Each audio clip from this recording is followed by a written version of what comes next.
Gyms don't actually want you to come. They want you to sign up and slowly stop showing up. Because if everyone used their membership, most gyms would break. That sounds backwards. Gyms sell fitness, they sell health, they sell consistency.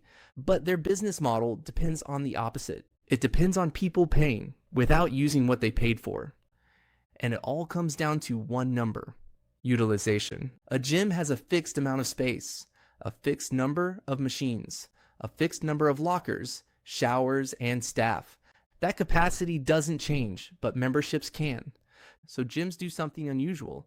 They sell far more memberships than they can actually handle at once. Not because they expect everyone to show up, but because they know most people won't. At any given time, only a small percentage of members are actually in the gym. That's what makes the model work.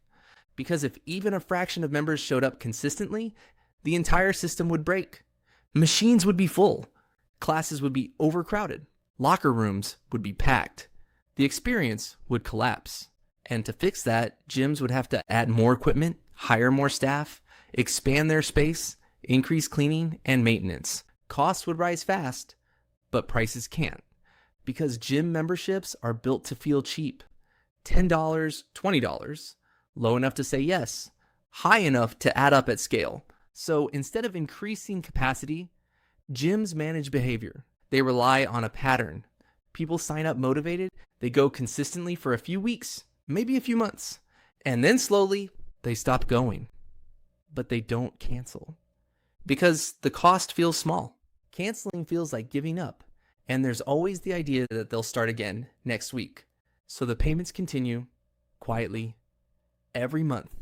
This is the ideal customer, not the person who goes every day, not the person who uses every machine, but the person who pays and rarely shows up, because that person generates revenue without adding cost. No wear on equipment, no crowded floors, no extra staffing, just margin. And large gym chains are built around this.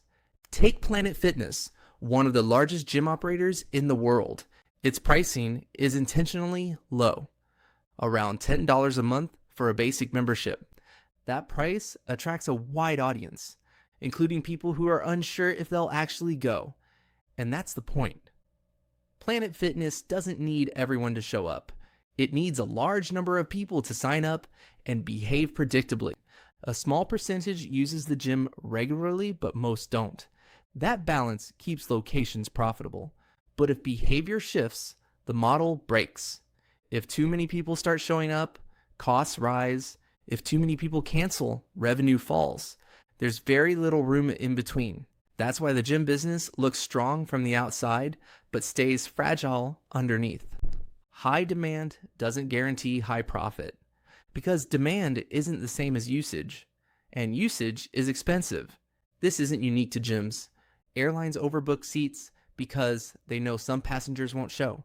Insurance companies price risk based on the assumption that most people won't file claims. Gyms do the same thing. They price membership based on the assumption that most people won't use it. And when that assumption holds, the system works. But when it doesn't, it fails quickly. That's why gyms feel crowded in January and empty by March. The business depends on that drop-off. In the end, gyms aren't just selling access to equipment.